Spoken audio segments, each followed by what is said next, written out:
За ингээд Дажуултүр Эрдэнэсоёлын ам гээд нэг тийм том сайттай бүр доотлын төрийн нарийн ч ирэхэл нэг иймэрхүү нөхцөл байдалд өнөөдөр ажиллаж явж байгаа шүү дээ. Дандаа худлаа ярина. Ийм зүйл байна. За би татварын дараагаас асууя. 8-9 сар дээр засгийн газрын 2025 оны 55 дугаар тогтоолоор ямар байдлаар зарагдсан хичнээн тонн сая нүрсэд ямар хэмжээний хөнгөлөлт өгөөд ямар хэмжээний амнаатыг орлуулсан бай. Яг бодитоор хариулах ёстой шүү. Улсын хурал тодлоо ярьж болохгүй. Та доороос ч мэдээлэл авах гэхээр бүгдийг миний гар хэвсэгтэй өгнө гэд хязгаарлалцсан юм бэл.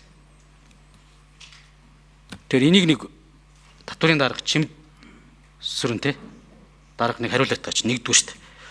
Хоёрдугаарт би түрүүн энэ Пүрвдаа гишүүнийхтэй адилхан саналтай юм аа. Уг нь бол энэ төрийн эмчит компани засаглалын асуудлыг бараг эдийн засгийн хөгжлийн хамт өгмөр байна.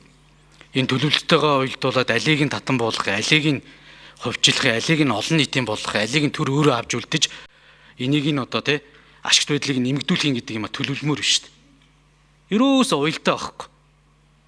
Тэг ингээд эдийн засгийн яам нь одоо нэг төлөвлөх гээд чадахгүй дээ биш. Боломж нь угаасаа байхгүй бид нарт.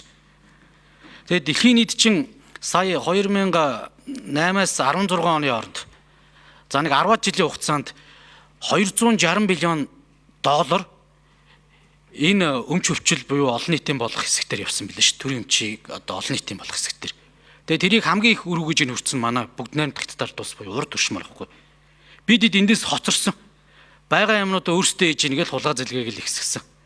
Тэгэхээр уг нь энийг нэг төсвийн бодлоготой уялдуулаад бас тодорхой хэсгүүдийг нь бол нэг төсвийн орлого бүрдүүлэхэд ийм хэмжээний одоо хяналтын багцыг нь виржээр арилжнаа олон нийтийн болгоно гэд тодорхой яг тийм апдейт хөдөлгөх азцаа биш шүү.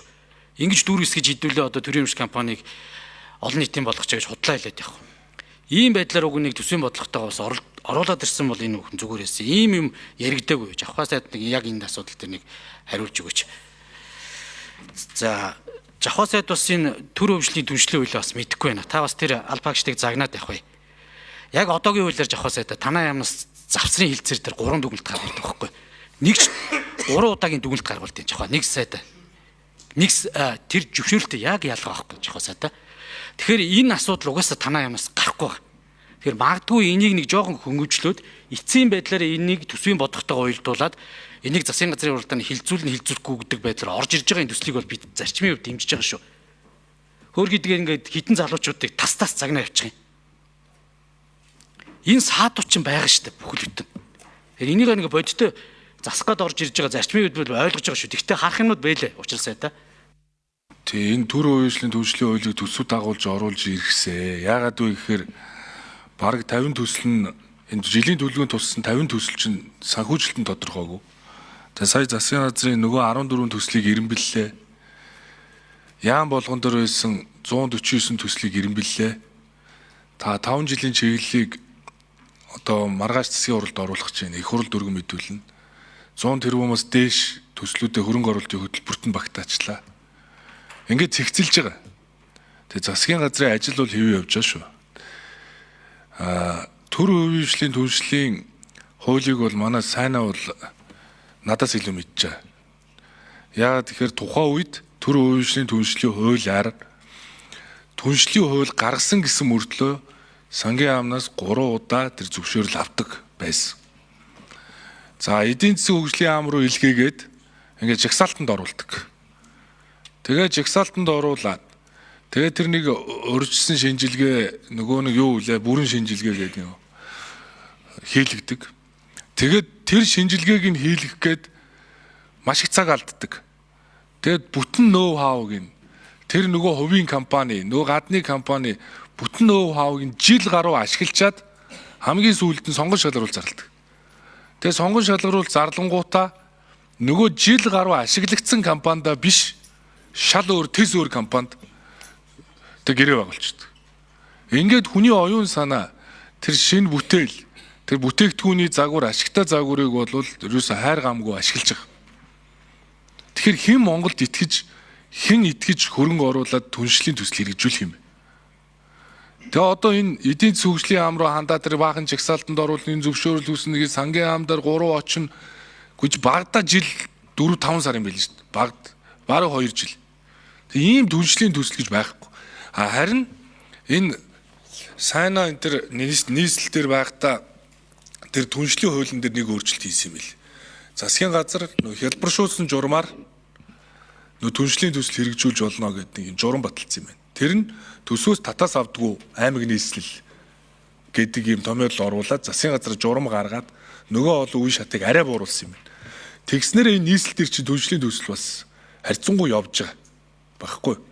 Энийг аймагуд юу үздэг вэ гэхээр бид нар татаас авдаг нь үнэ. Гэхдээ гаднаас хөрөнгө оруулалт татаад энэ нэг зам барья гэдэг шүү дээ. Энэ нэг дэд бүтц энэ төсөл хэрэгжүүлээ гэдэг байна. Энийг хийх гэхээр ингээд төрийн захиргааны төв байгууллагууд хандаад очих гэхээр энэ шат дараалал энэ их хүн зуртлыг дийлэхгүй байна гэдэг байгаа байхгүй. Тэгэхээр аймаг орон нутаг болгон нутгийн өөрөө удирдах байгууллагаараа энэ түншлийнхаа төслийг энэ хэлбэршүүлсэн журмаар шийдээ. Нийтийн зориулалтад төрийн үйлчлэгээний төсөлж тэзүү шаардлага болёо. Түншлийн төсөл тавигдах нийтлэг болон тусгай шаардлагуудыгаа нэгтэг яа. Нэг шаардлагатай болгоё. Дээрэс нь энэ хугацаануудыг тавьж өгье. Хэдийн хугацаанд яг тэр шинжилгээ хийх. Хэдийн хугацаанд яг одоо тэр үе шат нь яаж буурах юм гэдгийг хугацаануудыг тавьж өгөхгүй болохоор ийм хугацаа тодорхойгүй яваад эхлэхээр болохгүй байна. Тэгэхээр урьдчилсан болон уралдаан шалралтыг нэгтгэхэд нэг үе шаттай болгоод оролцогчид тавигдах шаардлага давхцалгүй нэг болгоод шаардлагагүй зарим шат дамжлагаа бууруулад хугацаагаа тодорхой болгоё гэд түншлийн энэ хуулийг оруулж ирсэн. Тэгээ энэ төсөл бол дэмжигдснээр бас энэ аймаг орон нутгууд бүгдээрээ бие дагаад төслөө хэрэгжүүлээд явах аймгийнхаа иргэдийн урлаараа асуудлаа оруулаад явах болцоо нээгднэ гэж ингэж одоо үзэж байгаа. За сайн зэрэг гишүүний асуултанд хариулъя. Дотор ирэх газар Чимэд Сүрэн. За Амнааттай холбоотой бол 25 онд бид нар 3.8 их найдвыг бол төлрүүлэх төлөвлөгөөтэй яваа. За одоогор нэг 70% гүйцэтгэлтэй бол явж байна. За түүний түрүүн засгийн газрын 55 дугаар дотоодтой холбоотой асуудлаар бид нар уулуур хаямтай тодруулга авахар бас юм уулзалтууд бичигдүүд ингээд шидэлцээд явж байгаа. Зүгээр өмнөх оныхон Амнаат за мөн одоо тайланд оныхон ногдлуудтай холбоотой авсан дүнгийн бол хэлье. За 25-ны 7 сар хүртэл бол 1.8 их найд байна. За 8 дугаар сард бол нэг 435 тэрбум. 9-р сард бол 376 тэрбумыг бол бид нар бол төсвийн орлогод бол бүрдүүлээд байна. За энэ яг ямар компаниудаар за биржээр болон хийгдсэн талаар бол дэлгэрэнгүй мэдээллийг бичгээр өгөхгүй бол яг одоо бол бэлэн биш байна. Төрийн өмчт компанийн асуудал дээр хинч хариулсангүй. За Чимэд Сүрэ би чамд ажлыг чи хийж үгүй. 8-9 сард 1.8 их найдын үнэлгээтэй биржийн бус замаар зарагдсан Эрдэнэс тавталгаа нүүрсийг чи жишээ нь хөнгөлт үзүүлээд 163.9 тэрбум төгрөгийн хөнгөлт үзүүлээд төсөвт орох ёстой 15.2 тэрбум төгрөг ороогүй байгаа шүү. Хангад exploration 2 тэрбумыг оруулаагүй байгаа шүү. Жижиг тавталгаа 1 тэрбумыг оруулаагүй байгаа шүү. Энэгээр чи хөнгөлт идлээд эхэлсэн. Чи яга худлаа яриад байгаа юм чи? Хоёрдугаарт энэ баялагын сангийн хэрэгжүүлэх журамчин аптек гэрээ байгуулна гэд шийдсэн байна. Хардаа урт хугацааны гэрээний үндсэн дээр иж бүрнээр зохицорно гэж байгаа. Тэгээ эн чинь засгийн газар эргээд ямар хилцээр хийгээд үр дүнгээ танилцуулахгүй шууд эдийн засгийн хэрэглэлтэнд оруулах гэдээ оруулсан байгаа шүү. Ийм ноцтой юм орж ирчээд байхад ерөөсөө шал худлаа хариулаа явуудах юм. Хоёрдугаарт энэ засгийн газарт үн цаас гаргах юм дээр чи яагаад 1 тэрбум төгрөгийн одоо 1 тэрбум долларын гаргана гэчээд өрийг сайн зураг гишүүнэ та төрийн нэрийн бичгийн дарга багтаа уг нэг айгүй хөөрхөн сайхан хууль ярьдаг байсан. Одоо энд орж ирсэнээс хойш жоохон хуулиас дээгүүр ярьдаг болсон байх юм. Миний дөрөв хэмжээндээ яриараа. Чи энэ төрийн үйлчлэлийн түншлийн хуулийг бид цуг боловсруулсан. Одоо хэрэгжиж байгааг. Энэ дотор бид нар засгийн газар талдаа төсөв дээр аль болох эрсдэл багтаагаар эрсдлийг нь одоо төсөв дээр авахгүй байхаар бүх хаалтуудыг хийсэн. Яагаад гэвэл тэр үед бид нар концессийн хууль гэдэг маш хард үгтэй маш их төсвийн эрсдэл дагуулсан ийм эрх зүйн орчныг арай хийж бөөн улс төр хэд хэдэн засгийн газрын аминд хүрж энийг зогсоож ирсэн. Тийм суурин дээрээс энэ төрийн үйлчлэлийн түншлийн хуулийг цоошин концепцээр цоошин үзэл баримталтайгаар төсөв дээр ямар нэг дарамт байхгүйгээр аль болох хувийн хвшлийн төслийг ихтэй төсөв дээр эрсдэл байхгүйгээр хийсэн байдгийг. Тийм учраас одоо орж ирж байгаа энийг бол бид нар яг арай чангадчихжээ. Буцаад арай зөөлрүүлье. Тэгжээж одоо энэ төсөв өөрөө одоо умигдж байгаа ийм үед төсөв дийлэхгүй энэ хөрөнгө оруулалтуудаа хувийн хвшлийн өөрсдөө хийе гэд хүрээд ирж байгааг нь төсөв талаас нь дэмжиж, төр талаас нь дэмжих зүйлээрээ дэмжиж явъя гэдэг ийм л үзэл баримталтай хууль юм байгаа шүү. Өөр юу гэлээ. За тэр уулуурхаатай холбоотой тэр хараа ийм хараа спот арилжаа биш шүү. Ингээд шууд биржээр явуулах арилжааныг бөөнөр нь хийх юм шиг ойлгоод байх юм. Наатаа сайн унш. Огт төндөөгүй байгаа. Уулын ажлынхын төлөвлөгөөнүүд нь би одоо батлагдсан, судлагдсан. Огт хөндөж чадахгүй байгаа тэр хэсгүүдийг эргэлтэнд оруулъя гэдэг л ийм л заалт юм байна. Таны яриад байгаа зүйл чинь эргэлтэнд оруулснаас хойш хийгдэх зүйлүүд.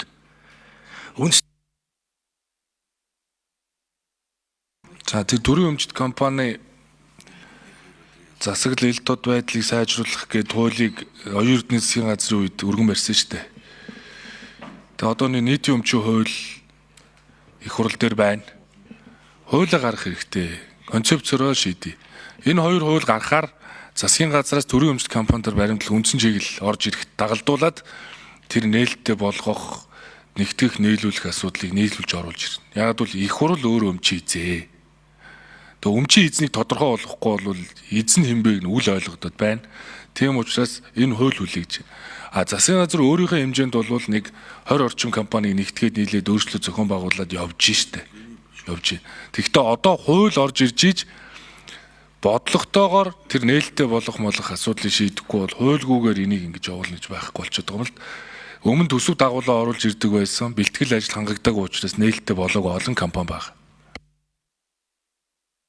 За би татвараас бол хариултаа авч чадсангүй. Тэгэхээр би Жавхаа сайдад уншуулад өгчөө. Та энэ үндэсний баялагын сангийн тухай хуулийг хэрэгжүүлэх арга хэмжээнийхээ 1-2 дахь залтыг л харж байгаа жаахаа. Би сайд худлаа хэрэг байхгүй. Энэ ашиглагдаагүй ордыг эдийн засгийн эргэлтэнд оруулах асуудлыг хэрэгжүүлэхдээ урт хугацааны гэрээний үндсэн дээр иж бүрнээр нь цогцоор нь ашиглах талаар олборлолт тээвэрлэлд экспортыг гүйцэтгэх хамтрагч хөрөнгө оруулагчид санал болгож хилцээ их замаар эргэлтэнд оруулах гэд улсын хурлаас шууд даваад ирэхээ авчлаа. Авах гээд байна та. Би энийг сануулж хэлээд байна. Энийг эргэлтэнд оруулж бас төсвийн орлогоо бүрдүүл нийгмийн баялагын сангаа хариуцуулъя гэдэг дээр бүгд тантай санал нэг байгаа. Гэхдээ энэ томьёол энэ нь болж байгаа мó гэдэг зүйлийг л би танд хэлээд байгаа байхгүй. За энийг бол зарчмын үед бид нэр ямар одоо нөхцлөөр гэрээ байгуулах гэж байгаа энэ төр асуудал ярьж ин улсын хурлын шийднэ дээ. Тэгэхээр ийм зүйл байна шүү гэдэг зүйлийг хэлсэн. За хоёрдугаарт яагаад 1 тэрбум долларыг өрийн удирдлагыг зохицуулах, өрийг дахин санхүүжүүлэх зорилгоор гаргаж байгаа юм бэ? За тэр төсвийн орлогыг бас дутгах. За сан зэрэг гүшүүний асуултанд хариулъя. За над дотор чинь борлуулах гэдэг үг байна уу? Та дахиад дахин сайн уншаарай. Орой бүр лааныг ирэл тавьж байгаа сайн уншаарай харахгүй бол. За наад чинь борлуулалт биш. Борлуулалт бол наадах чинь хуулиараа биржээр явах хэрэгтэй юм байна. Хуулиараа. Өөрөө чинь яриад байгаа. Та чинь сүүлийн үеийн ер нь сүүлийн 20 жилийн бүх хуулийг өөрөө бичсэн гэж яриад байгаа. Тэр олон бичсэн хуулийн дотор чинь наад чинь маш тодорхой байгаа шүү. Хоёрдугаарт над өрийн удирдлага гэдэг чинь чи бас арай сайн мэдэхгүй байгаа хэсэг чи юм шиг байна. Бид над өөр нэмж гаргаж байгаа асуудал биш. Одоо байгаа өрөө зохицуулах байгаа, хямдруулах байгаа, эрсдлийг нь бууруулах байгаа ийм асуудал байд юм аа миний дөө.